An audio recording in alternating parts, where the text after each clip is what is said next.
I'm sure I am not alone. So we want to try something new, and here we are on YouTube. And I wanted to just talk about some of the things that I cannot get out of my mind that are happening this week. And I want to start with Christine Nome because there's many weeks to start with Christine Nome, but we're going to start with her because there is a clip of something she said on a Sunday show back in February, and you can tell because she talks about Elon Musk in this clip. But it is so representative of how so many people in high positions of power in this government see themselves. So I just want to play that. We'll play it, and I'm going to talk about it on the other side. I remember a time when Republicans were very careful about and worried about the government, particularly unelected people, we can't trust having, the government anymore. having access That's to our personal data. Yeah. Oh, absolutely. You are the government. Yes, that's what I'm saying. Is that the American people now are saying that we have had our personal information shared and out there in the Elon public. Musk has access to it. Yeah, but Elon Musk is part of the administration that is helping us identify where we can find savings and what we can do, and he has gone through the processes to make sure that he has the authority. You're totally the president has comfortable with granted him. him. I am today by the work that he's doing by identifying waste, fraud, and abuse. And his information that he has is looking at programs, not focusing on personal data and information. Okay, so you can trust the government. Here's the thing, this is the kind of thing they would say nowadays as well, which is why it's been recirculating all over social media. They are the government. And not only do they not take responsibility for what they do, they seem like they have a hard time um, taking ownership of the impact of their policies on people across the country, and they double down. And this is what President Trump does as well. But the reason that there's so much distrust in the government, and again, this is I think why it was recirculating, is because of the things they're doing.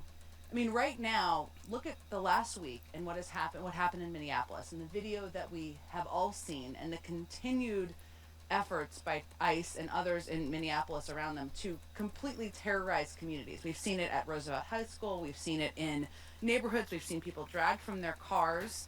Why do people distrust the government? Because of that. Because people are masked, because these agents are masked, because they're not identifying themselves, because they feel they are above the law. And then people in the White House, like the president, the vice president, Christine Nome, who's still saying crazy stuff like that, are just validating it, and they are defending them.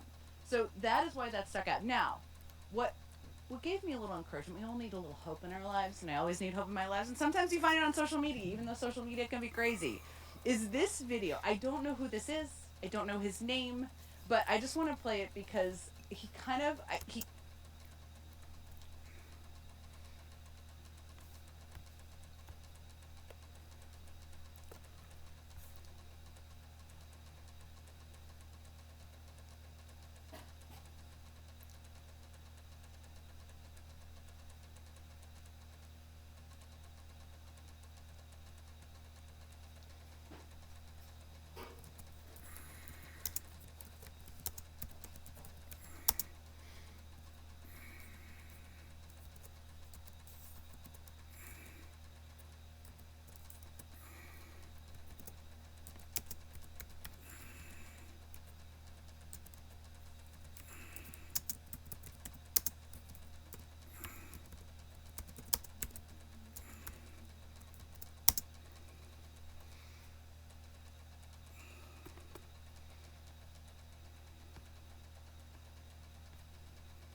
captured what and I think so many people are feeling in this moment. This is nuts. This is yeah, and you're right in the middle of this. What the is going on, dude? This is insane. Have you ever gone out to these sort of things before? Never. I've never protested in my life. My brother's here. He does it all the time. I've never. Like I said, I'm far enough away, but close enough, and I sit in my cushy house and look at and get mad, and they're just trying to scare people, and but why shoot people? You know what really pisses me off is the fact that they detain people, cuff them, and then still beat the out of them. They tell you it's immigrants, only immigrants. It's anybody. I have friends that got detained, and all they were doing was driving home from work. What the Sounds like you don't fit the definition of the... No, I'm not paid to be here like everybody says. What the is that? I gotta work in the goddamn morning, just like everybody else. I'm just here trying to stand up for community, dude. We're all human beings here. I don't give a who you are, where you came from, what color you are. It doesn't matter. This is wrong. First of all, I love that guy. I don't know who he is. I don't know what his name is. I have no idea what his voting history is, or if he's who he's registered to vote for. Doesn't even matter. He's speaking for me. He's speaking for so many people across the country who may not be political at all. They may not watch MSNBC at night. They may not watch any TV at night unless it's football or something else. And that is totally fine. But he is capturing, I think, something so many people across the country are feeling when they watch the video of what is continuing to happen in Minneapolis. And I love that guy. I've been thinking about him ever since. I want to know who he is. Identify him out there, internet.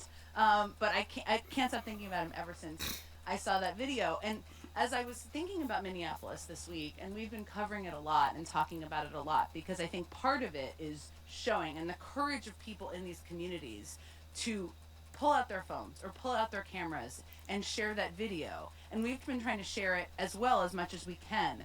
But he clearly saw it, and he's out there standing up for people in his communities because he's a human being. And that is a reminder of there's good out there in the world. And maybe it doesn't require a complicated digital plan or a complicated, people should do that too, or an autopsy by the DNC, which I'd love to see that too. Maybe it requires speaking like a human being, sharing what the impact of this administration is, and trying to lift more people like that guy, who I would use his name, but I don't know what his name is. I was also thinking this week about how all of these a lot of stories are related that may not sound related. So this week, the home of a Washington Post reporter was raided by the FBI in the early morning.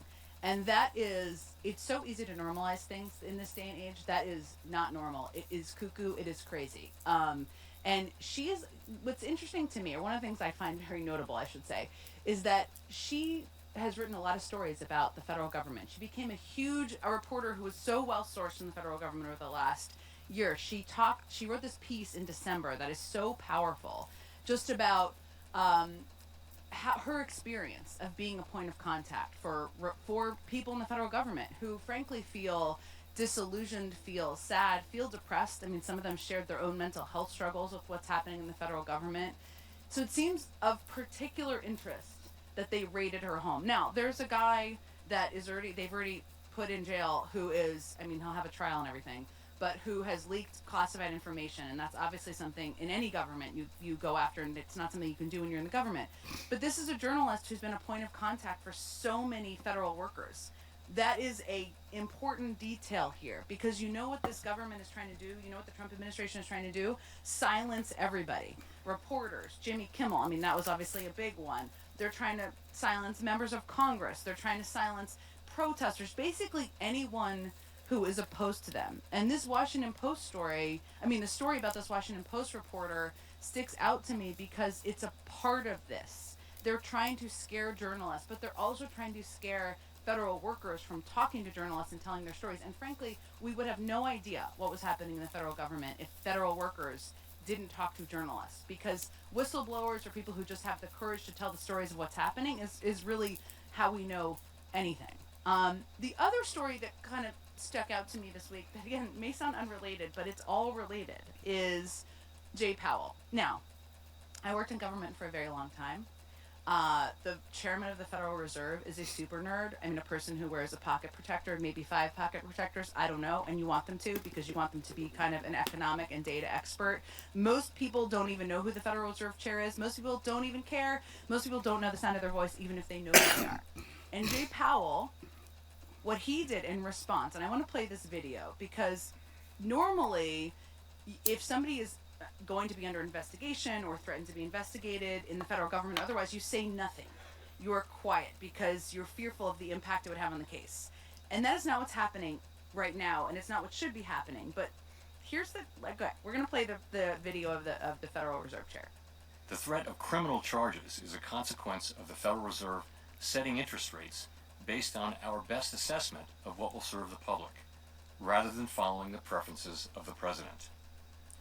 This is about whether the Fed will be able to continue to set interest rates based on evidence and economic conditions, or whether instead monetary policy will be directed by political pressure or intimidation. This $49 Japanese knife sharpener brings a dead kitchen knife back to life in seconds, and nobody believes it's real. Honestly, I was the first non-believer.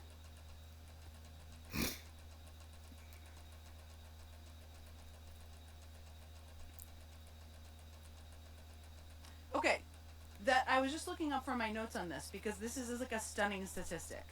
Do you know how many people saw that video? It was a 2-minute video released on Twitter. It was an overarching 2-minute video.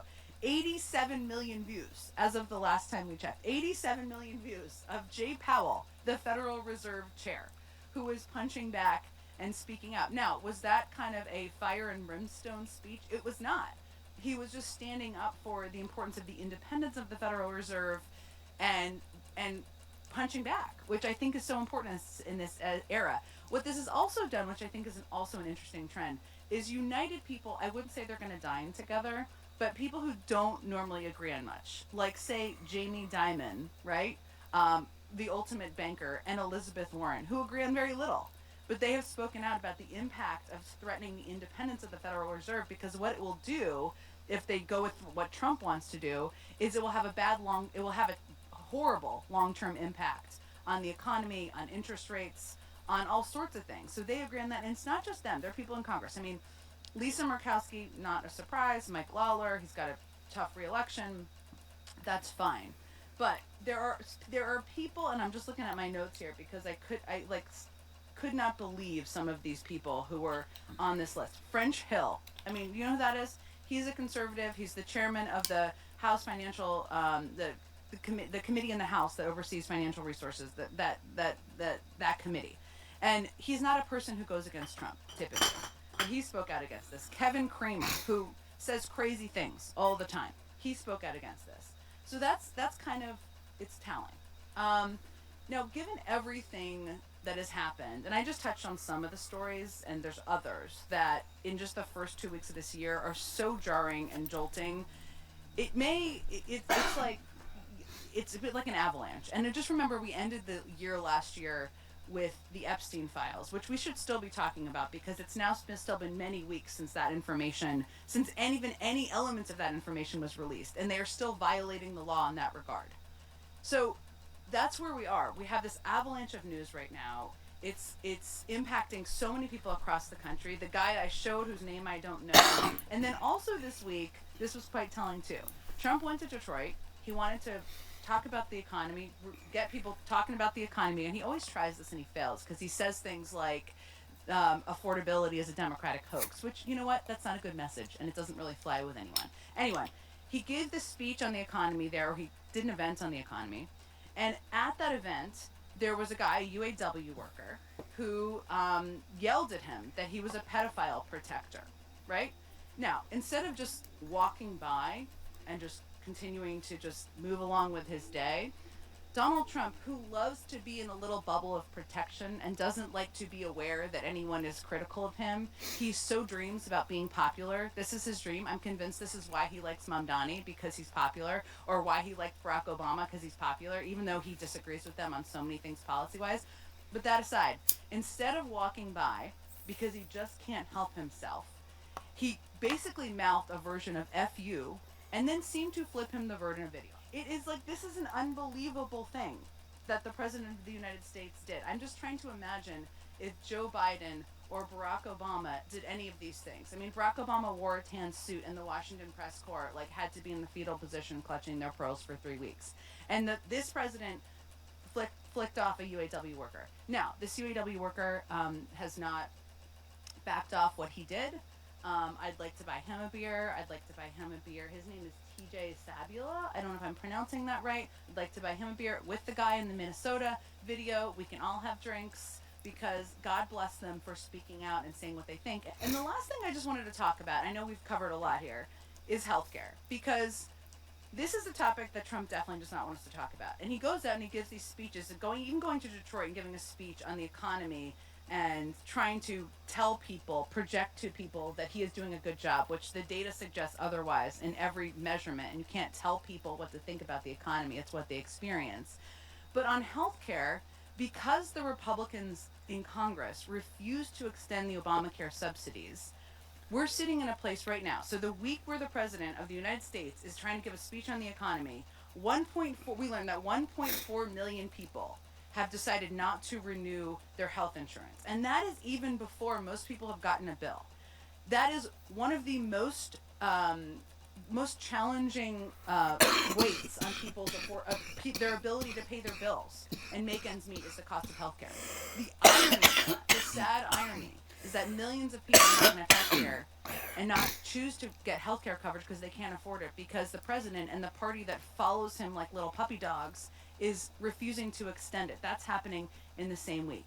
He doesn't want us to talk about it. We're going to continue to talk about it. And the last thing I'll say on that is that the reason it's not moving forward now, because there was a bill that passed in the House just last week, 17 Republicans voted for it, is that John Thune in the Senate refuses to bring up the 3-year extension. And why does he refuse to bring up the 3-year extension? Because he can't control his own caucus. His own caucus wants to include more restrictive abortion measures into this bill.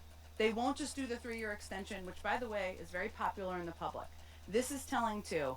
They say they're doing a negotiation. It's all phony. It's all fake. We'll keep talking about it.